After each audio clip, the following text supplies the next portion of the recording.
Hello everybody. तो आज हमारी विषय है हिंदी। और हिंदी में आज हम लोग पढ़ने वाले हैं भाषा, लिपि और व्याकरण। ये 7वीं कक्षा की विषय है हिंदी व्याकरण। तो आज हम लोग पढ़ने वाले हैं भाषा। जैसे मैं यहाँ पर एक वाक्य पढ़ता हूँ, कैलाश पुस्तक पढ़ता है, गुरुजी शिष्यों को समझाते हैं। इन वाक्यों में भाषा के दो रूप को स्पष्ट किए गए हैं। पहले वाक्य में आपने देखा कि कैलाश पुस्तक पढ़ता है। इसमें कैलाश द्वारा पुस्तक को पढ़ने की क्रिया संपन्न हुई है, अतः यह भाषा लिखित भाषा के रूप को प्रकट करता है।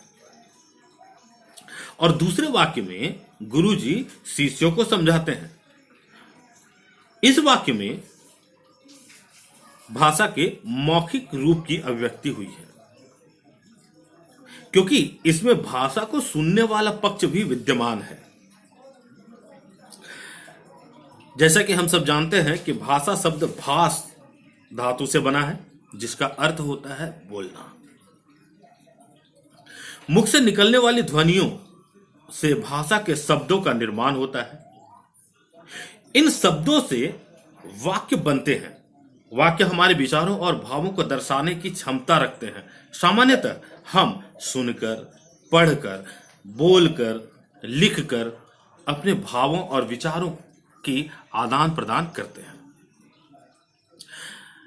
तो बोलकर अथवा लिखकर हम अपने विचारों के आदान प्रदान को जो करते हैं, उसके साधन को ही भाषा कहते हैं। अब आपके मन में यह सवाल आ रहा होगा कि हमें भाषा की आवश्यकता ही क्यों पड़ी। तो हमें भाषा की आवश्यकता अपने मन के विचार जब हम किसी के सामने प्रकट नहीं कर पाते थे, तो उसको प्रकट करने के लिए हमें भाषा की आवश्यकता पड़ी। हम दूसरों के विचार को भी नहीं जान पाते अगर हमें भाषा का ज्ञान नहीं होता। हम अपनी ज्ञान का प्रचार प्रसार भी नहीं कर पाते अगर हमें भाषा का ज्ञान नहीं होता। और हमें हमारे अतीत, हमारे इतिहास की भी जानकारी नहीं होती अगर हमें भाषा की जानकारी नहीं होती। तो इसलिए हमें भाषा की महत्वपूर्ण आवश्यकता थी। भाषा विचारों के आदान प्रदान का महत्वपूर्ण साधन है। आपसे बातचीत से लेकर संसार के सभी गतिविधियों पे भाषा की आवश्यकता पड़ती है। इशारे से बताई गई बात में गलती की अधिक संभावना रहती है, लेकिन भाषा के द्वारा हम अपनी बात स्पष्ट रूप से दूसरों तक पहुंचा सकते हैं।